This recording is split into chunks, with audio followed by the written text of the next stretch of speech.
In Unity Estate, Block C, Ima was the talk of the compound, not for wealth or status, but for his wife Boss, who ruled him like a king with no throne. Once a stubborn man who'd fight bus conductors, Ima now moved only when Boss pressed his buttons, standing still like a Lagos traffic light during a NEPA blackout. Boss, no gentle Nollywood heroine, would storm his Zoom meetings, demanding he soak her wig or face exile. Ima obeyed joyfully, believing love meant total submission, choosing socks only with Boss's approval. Neighbors pitted the 40-year-old Uncle Yes Ma'am, mocked as woman rapper for needing permission to drink water. Yet Ima, unashamed, called himself a 12-yard Hollandis rapper, proudly carrying Boss's market basket, even when she called him a goat. When his mother arrived, wielding olive oil and Psalm 35, the compound braced for drama, as Boss's control clashed with Mama's mission to free her son. Ima's tale, a mix of humor and heartache, spread like wildfire on TikTok, leaving everyone wondering if his rapper would ever tear. Everyone in the compound was familiar with Ima, not due to owning a fancy car or a thriving business, but because of something far more striking and influential.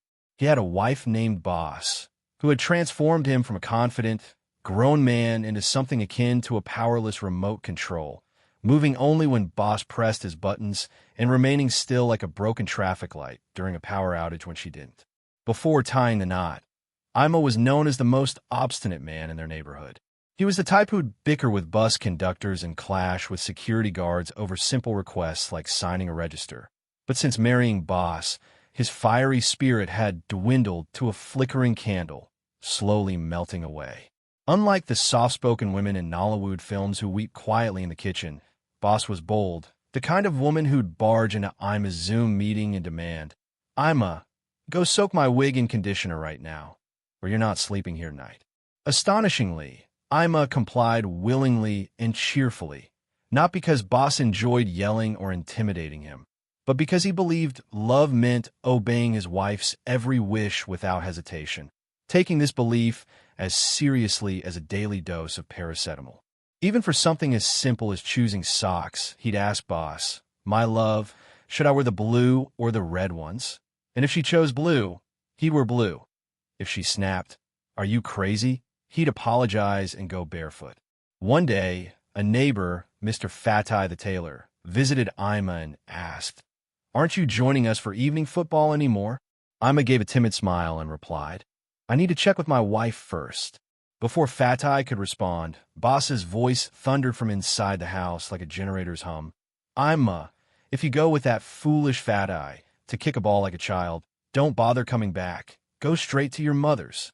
Ima turned to Fatai with a serious expression and said, "Perhaps another time," then hurried inside to iron Boss's work clothes before 7 p.m., knowing that if he delayed past 7:01, she'd yell, "Do I have to remind you?" They resided in a sprawling compound with twin 4-story buildings in Unity Estate, Block C, where everyone knew the tale of Ima, the woman rapper. The neighbors pitted him, as it seemed unnatural for a man nearing 40 to seek his wife's permission to drink water, greet others, or even scratch his back, and even the kids began calling him Uncle Yes Ma'am, as he constantly repeated, "Yes, Ma, yes, Ma, yes, Ma," like it was his official name. There's a saying that you can't shame the shameless, and Ima was unashamed, genuinely believing he was simply being a dutiful husband. He'd sit outside their compound, proclaiming to anyone who'd listen, "A true man obeys his wife."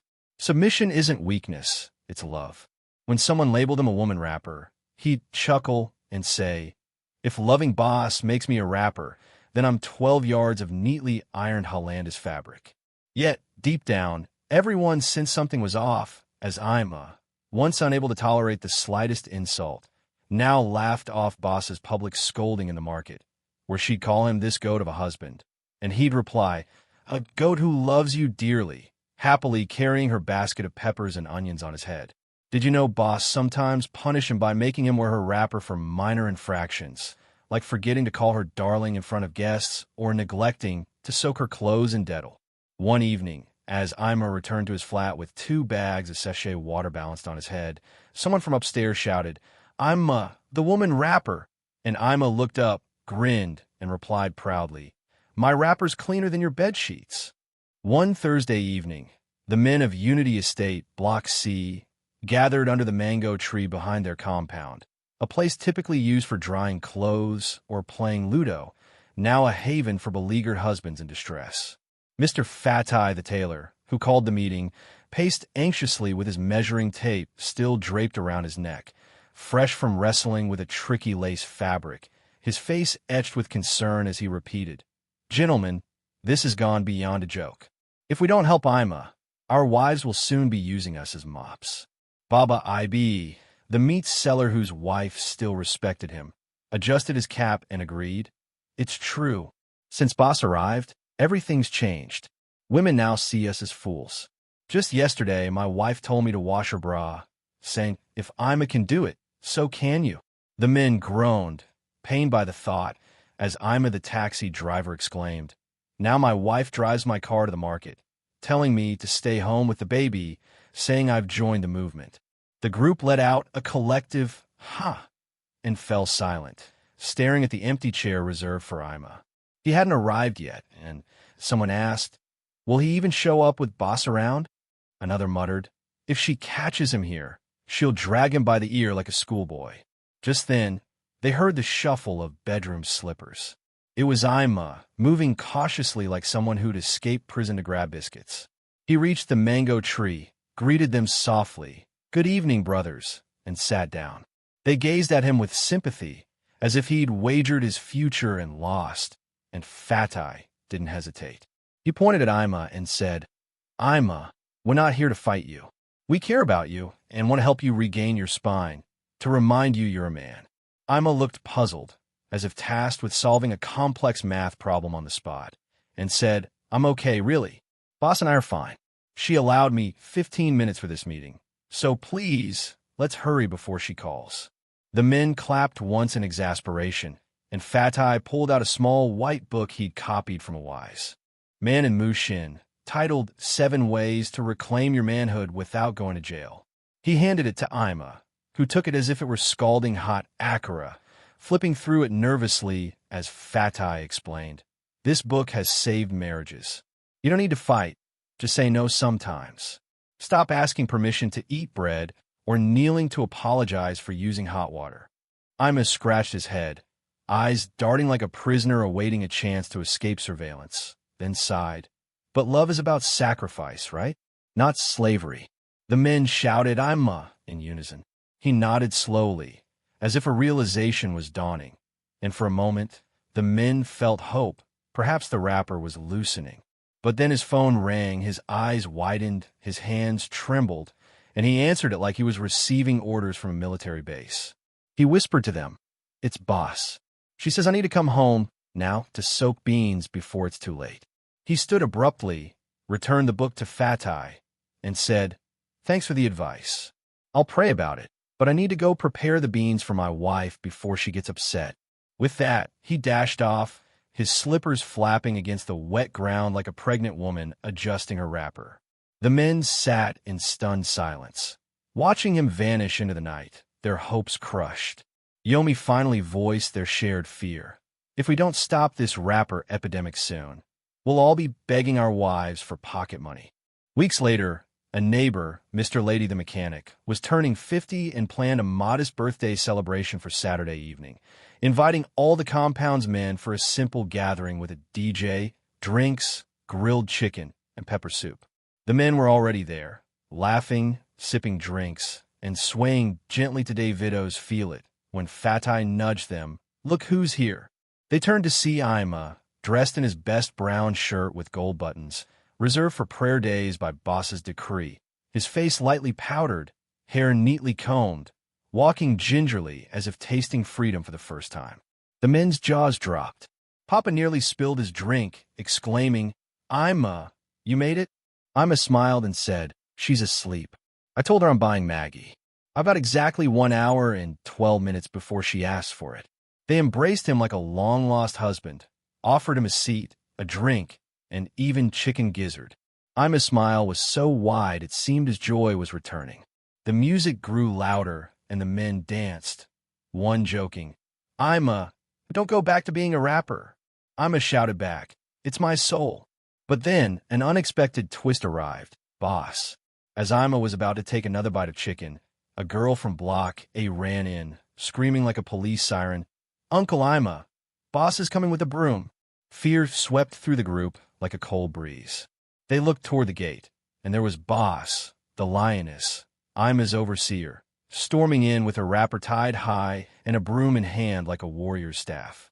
The DJ stopped the music, and silence blanketed the party like an uninvited guest. Ima froze like a museum statue. Boss marched up to him and bellowed, so, this is what you've become, Ima? This is the Maggie you went to buy. Ima opened his mouth, but no words came out. She turned to the men. You're the ones encouraging my husband to be useless, eh? This is how men celebrate.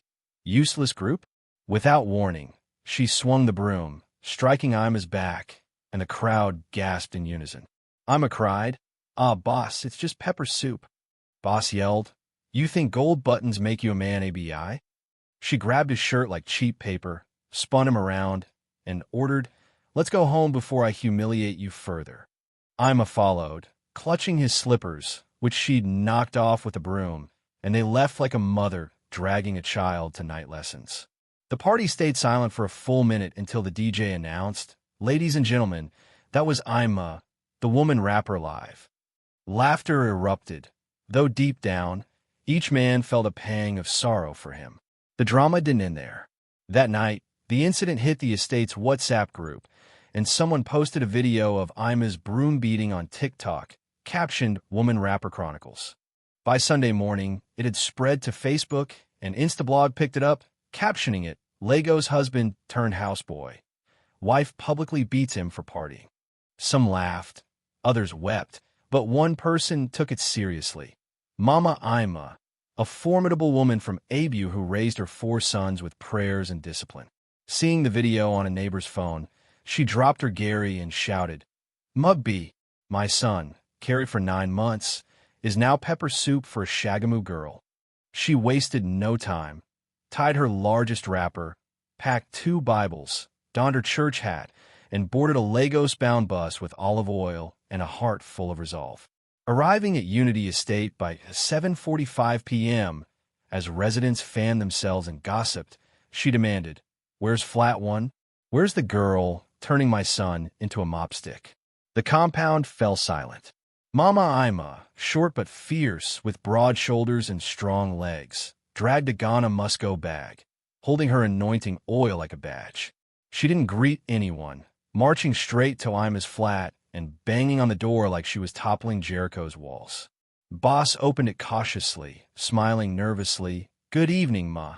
But Mama shoved past, stormed into the parlor, and roared, you're the one beating my son like a goat, the child I bore after 7 days of labor?